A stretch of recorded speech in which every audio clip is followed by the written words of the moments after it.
12:25, estamos de vuelta aquí en Estación Central de Radio USACH y vamos a conversar de lo que ha sido la noticia de estos últimos días, la detención y formalización de Héctor Yaitul, el líder de la coordinadora Arauco Mayeco, que además repercute también, ¿no es cierto?, en la salida de la ministra Janet Vega del Ministerio de Desarrollo Social y otras materias también que están formando parte de una discusión mediática de redes sociales. En la mañana tuve la oportunidad de conversar con el senador Insulza en otro espacio, en otro medio de comunicación, y hablaba un poco de los puntos políticos que se están intentando hacer y de las distintas partes. En ese contexto, la lonco Juana Calfunao, una de las más importantes autoridades de algunas comunidades mapuches, planteó que no reconoce la justicia chilena ni tampoco sus plebiscitos, refiriéndose al proceso constituyente, y que el pueblo mapuche es aparte, aludiendo a la justicia que rige a ese pueblo.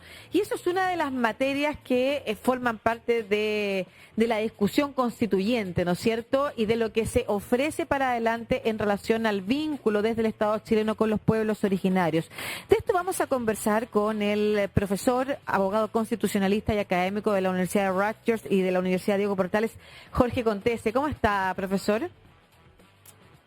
Muy bien, muchas gracias por la invitación. Muchas gracias a usted. Primero, recordar que usted fue consejero del Instituto Nacional de Derechos Humanos y en ese contexto, y además también como parte del Centro de Derechos Humanos de la Universidad Diego Portales, estuvo de cerca investigando la relación del Estado chileno y el pueblo mapuche, también la aplicación, ¿no es cierto?, de la justicia y en particular de, por ejemplo, las leyes vinculadas al terrorismo, ¿no es cierto?, que pudieran darse en esa zona. La aplicación de leyes vinculadas, por ejemplo, también a lo que nos recuerda ayer la Ley de Seguridad Interior del Estado, ¿no es cierto?, una de las materias por las cuales se está investigando y se ha formalizado a Héctor Yaitul. ¿Nos puede hacer primero un resumen de la relación que ha mantenido el Estado chileno con el pueblo mapuche en ese contexto, en las maneras de abordar judicialmente los conflictos? Bueno, esa es posiblemente una de las aristas donde la relación entre el pueblo mapuche y el Estado chileno es de las peores. Es decir, lo que hay es evidentemente un conflicto social, un conflicto político, y desde hace unas 2 décadas este conflicto, que es histórico, se ha tornado también en un conflicto de carácter, digámoslo así, penal, o incluso penal político, como dicen algunas especialistas, como la profesora Nina Villegas de la Universidad de Chile. Es decir, en que la forma en que interactúa el Estado, en este caso con, no el pueblo mapuche, pero con ciertos grupos que están vinculados al pueblo mapuche y algunas causas de reivindicación, es, como tú dices, a través del uso de las herramientas del derecho penal más estrictas que existen en la legislación chilena, como por ejemplo ha sido durante mucho tiempo, no en este caso, pero durante mucho tiempo, efectivamente el uso de la legislación antiterrorista, que le significó a Chile, entre otras cosas, una condena el año 2014 de parte de la Corte Interamericana de Derechos Humanos, y en este caso otra legislación que también es penal y también es penal política, es decir, una legislación que tiene una historia en la cual lo que se hace es utilizar para la persecución de, llamémoslo así, enemigos internos, ¿no? Entonces, para decirlo en breve, es, creo yo, una de las peores versiones de cómo el Estado chileno ha tenido que recurrir a estas legislaciones extraordinarias para hacer frente a hechos que son evidentemente delictivos y de alta connotación social. Perfecto. ¿Cuál es la diferencia entre, por ejemplo, en otras ocasiones haber aplicado la ley terrorista, hoy que esté siendo imputado también por una ley que es de baja aplicabilidad en Chile, que es la Ley de Seguridad Interior del Estado, y los delitos comunes? Se lo pregunto en el contexto no puntual respecto de lo que la Fiscalía persigue hoy, que es probar la infracción a la Ley de Seguridad Interior del Estado por parte de Héctor Yaitul, sino que porque hay voces del mundo político que se han referido a Yaitul como terrorista, y de esa manera se debiera abordar la participación de este líder de la coordinadora Arauco Mayeco en algunos delitos. ¿Cómo se configura un delito terrorista como para que el Estado lo pueda abordar de esa manera, y cómo se diferencia, por ejemplo, de la Ley de Seguridad Interior del Estado? Lo que pasa es que en el contexto de la Araucanía, no solo la Araucanía, de la zona en la cual hay este conflicto instalado, ¿verdad? Desde desde hace un par de décadas, bajo el gobierno del expresidente Ricardo Lagos, el Estado, el Ejecutivo, tomó la decisión de utilizar la legislación antiterrorista como una forma, yo creo, por una parte, de enviar una señal, la función expresiva que tiene el derecho penal, que el Estado lo que hace es enviar una señal, un mensaje respecto de la gravedad que tienen las conductas que se están persiguiendo, y por otro lado, como una forma, que es lo que significó, entre otras cosas, la condena de organismos internacionales sistemáticamente, como una forma, por así decirlo, de tomar atajos respecto de lo que son las garantías procesales que tienen las personas que son imputadas bajo esta legislación. Lo que hace la ley antiterrorista, que viene de la década de los 80, una ley que viene de la dictadura, a diferencia de la ley de seguridad del Estado, que es una ley de la década del 50, del año 58, lo que hace es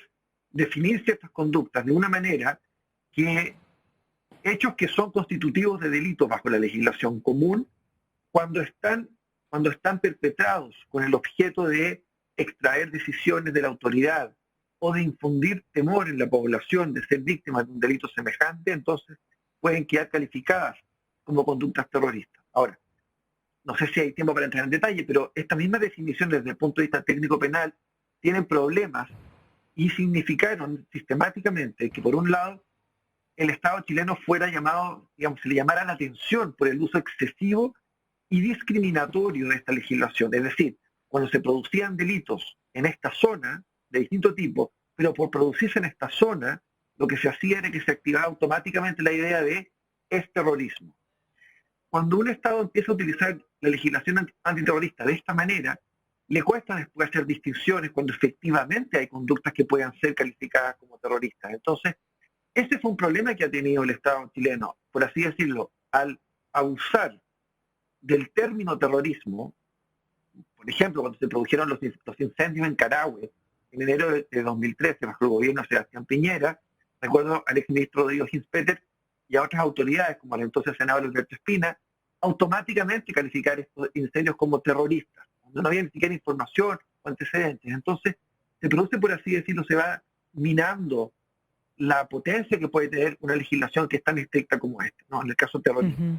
Lo que hace, para cerrar esta idea, lo que hace esta legislación es básicamente aumentar exponencialmente las penas que están asociadas a delitos comunes que por calificarse como terroristas, en el caso de esta legislación en particular, entonces tienen una penalidad muchísimo más agravada, ¿verdad? Uh-huh. Algo similar ocurre con la Ley de Seguridad del Estado, pero podemos conversar de eso también, digamos. Por favor, adelante.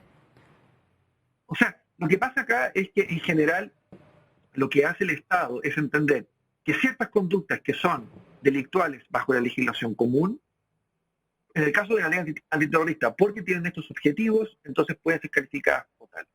Como se abusó, el Estado chileno entendió que tenía que ser un poco más estricto en su persecución penal y echa mano entonces a esta otra legislación del año 58, la Ley de Seguridad del Estado, que hace, sin embargo, algo similar. Sanciona agravadamente conductas que caen bajo la legislación común, pero además establece ciertos delitos propios de la llamada seguridad interior. Incitar a la conmoción, llamar a la sedición de las Fuerzas Armadas, buscar la desestabilidad del gobierno, de la institucionalidad. Esos son básicamente los tipos de argumentos que estamos viendo, que en el caso de Yaitul podrían acreditarse, a diferencia de otros, pero que por supuesto tiene que darse en el contexto de un procedimiento en el cual estén todas las garantías fundamentales que son los problemas que traen estas legislaciones especiales, ¿no? Lo que se llama el derecho penal político, el riesgo de estar persiguiendo ideas y no actos delictivos. Si la Fiscalía tiene, como parece ser en este caso, pruebas suficientes y contundentes, entonces pierde evidentemente la carga de estar, la acusación de estar persiguiendo delitos por ideas, sino más bien está persiguiendo hechos que son efectivamente constitutivos de tal. Perfecto. Profesor, usted ha sido bien crítico de la aplicación de la ley antiterrorista en el contexto de la Araucanía. Lo fue en su época también cuando usted señalaba se abusaba del uso de esta prerrogativa que tenía el Estado efectivamente para perseguir. Y por otro lado, ha sido defensor públicamente de avanzar a los mecanismos que pudieran significar otra relación bajo el paraguas de lo que hoy discutimos como plurinacionalidad. ¿Por qué, a su juicio? Se lo pregunto porque estamos hablando de puntos políticos. Vamos a hablar pronto de lo que dijo la lonco Juana Calfunao, pero dentro de las discusiones políticas ya hemos abordado todo lo que tiene que ver exclusivamente con la audiencia de formalización y el caso puntual. Pero por eso estamos ahora en las consideraciones políticas. ¿Por qué, a su juicio, avanzar hacia una plurinacionalidad pudiera ser algo que cambiara el rumbo de las relaciones o de la forma en la que el Estado chileno se ha relacionado con los pueblos originarios y en particular en el marco del conflicto en la zona de la Araucanía chileno-mapuche? Claro, a ver, esa pregunta es importantísima, es difícil, y lo primero que habría que decir es, sería ingenuo y sería irresponsable decir que porque avancemos, y ojalá avancemos en un Estado plurinacional que se toma en serio las relaciones con los pueblos indígenas, la violencia se termina casi que por arte de magia. La profundidad que tiene el conflicto asociado a las reivindicaciones de tierra es, como ha ocurrido en otros países, muy profunda y por lo tanto, porque es tan profunda, porque es tan grande esa magnitud, va a tomar tiempo. ¿Qué es lo que hace? Digamos, comparemos la respuesta que hemos tenido hasta ahora. O sea, todo lo que ha pasado bajo la vigencia de esta Constitución, que como ustedes saben muy bien, no reconoce, digamos, ni siquiera menciona a los pueblos indígenas, todo lo que ha pasado ha sido agravar el conflicto. Digámoslo así, bajo la vigencia de la Constitución de 1980, el conflicto político solo se ha agravado, haciéndose, como decía al principio, ahora también un conflicto jurídico penal que es extremadamente serio, ¿verdad? La plurinacionalidad, ¿qué es lo que hace? Sienta las bases para que el Estado tenga canales institucionales con los cuales interactúa con los pueblos indígenas. Entonces, tomada en su mejor versión, como yo esperaría que fuera, de aprobarse el texto el 4 de septiembre, la plurinacionalidad lo que hace es ofrecer estos canales institucionales que permiten, con el tiempo y con políticas públicas inteligentes, aislar la violencia.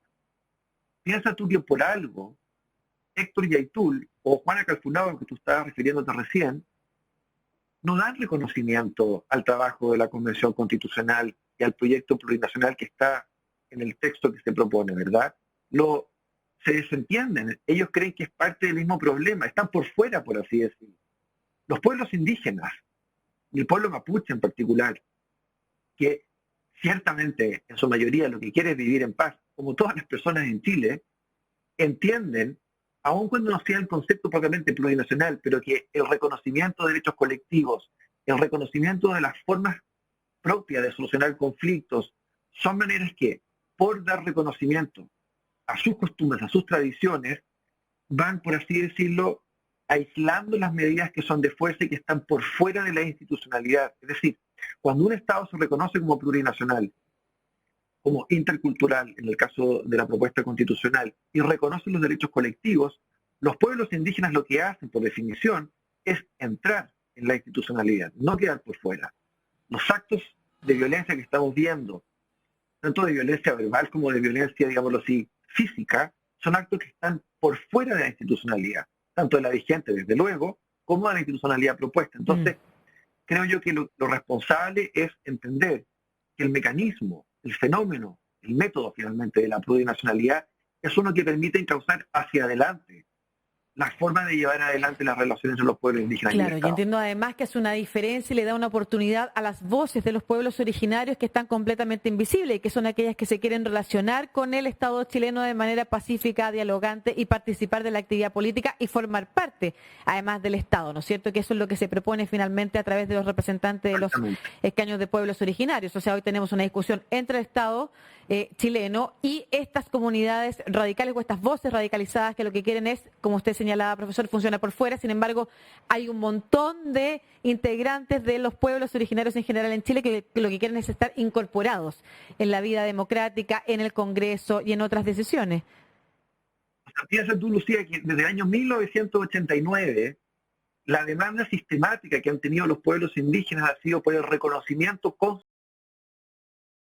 espacio dentro de la institucionalidad, en la Constitución, y como bien dice, a partir de allí entonces ir delineando estrategias o políticas, como por ejemplo de participación, de escaños reservados, cosas que por lo demás estaban presentes en el informe de la Comisión Verdad Histórica hace 20 años. O sea, tampoco es que la Convención en su propuesta de texto constitucional esté innovando de una manera radical, como a veces se hace pensar o se intenta instalar en la opinión pública. Profesor, solamente me queda preguntarle entonces en concreto sobre lo planteado por la lonco Juana Calfunao, sobre que la justicia del pueblo mapuche es aparte y que eso se ha utilizado para entender que efectivamente se pudiera avanzar a sistemas de justicia paralelas, y hay quienes, como por ejemplo el diputado Edwards, ha dicho que en el futuro, con la nueva constitución, entonces, una persona como Héctor Yaitul sería juzgada por su propia comunidad y podría estar libre al día siguiente. ¿Eso efectivamente es real? ¿Eso es lo que propone la nueva constitución? No, por supuesto que no. Y ahí creo yo, no sé, los medios de comunicación, yo lo decía la otra vez en Twitter, tienen una responsabilidad respecto de las cosas que amplifican, porque lo que decía el senador de la República, ¿no? El diputado Edward, es directamente falso, porque expliquemos lo que hace la propuesta de la nueva constitución en esta materia. O sea, lo que uno está escuchando estos días, a mí me parece francamente irresponsable escuchar en vocerías a favor del rechazo, opción que, como se dice, es legítima, pero en base a lo que dice el texto y no a las interpretaciones más, digamos así, ni siquiera más tirada de las mechas, para decirlo un buen chileno, ¿no? Nadie serio podría, ningún jurista en Chile podría sostener responsablemente alguna de las interpretaciones que se dan a partir de esta vocería. Lo que señalaba, por ejemplo, el senador Edwards, hay varias razones por las cuales el texto impide, tal como está redactado, que por aplicación del principio de legalidad penal, las penas asociadas a los delitos están todas establecidas y deben estar establecidas en la ley. Este no es un principio que la Convención Constitucional creó. Es un principio que viene del derecho romano, que reconocen todos los estados occidentales. No hay pena ni delito sin ley, decían los romanos. Es un principio en latín que existe, como digo, en todas las jurisdicciones, en todos los estados y también en Chile. No solo a partir de esta propuesta, sino que desde siempre. Entonces, ese principio es clave para entender que en materia penal, para que exista algo como una sanción, tiene que haber desde luego al menos una reforma legal, al menos. Por lo tanto, esta idea de que Yaitul iría a su comunidad y sería juzgado por su propia comunidad, como se ha escuchado, es falso, no existe. No existe la propuesta, aparte de que los partidos políticos han tomado una opción por reformar potencialmente el propio texto de la propuesta, o como es perfectamente razonable que sea el Congreso que establezca los límites exactos de cuáles van a ser los ámbitos de competencia. Y yo te aseguro, Lucía, se aprueba el texto, hablemos en un año más. Si acaso los delitos de alta connotación social, imaginemos que se decide todos los delitos quedan fuera, toda la jurisdicción penal queda fuera de la justicia indígena, que es perfectamente posible. Pero aún si no fuera, si acaso los delitos de mayor connotación social, delitos violentos, quedarían bajo la justicia indígena, es absolutamente, pero te lo aseguro, es imposible que el Congreso decida algo como ello. Porque los espacios de la justicia indígena están pensados para aquellos conflictos que son propios e inherentes a las relaciones entre personas de esos mismos pueblos, como ocurre en los países declarados plurinacionales, así lo hace Bolivia exactamente en su ley del 2010, así ocurre en Canadá, así ocurre en Estados Unidos, donde se reconoce incluso la jurisdicción penal para los tribunales indígenas. Entonces, esto que se intenta instalar, entiendo yo, por la campaña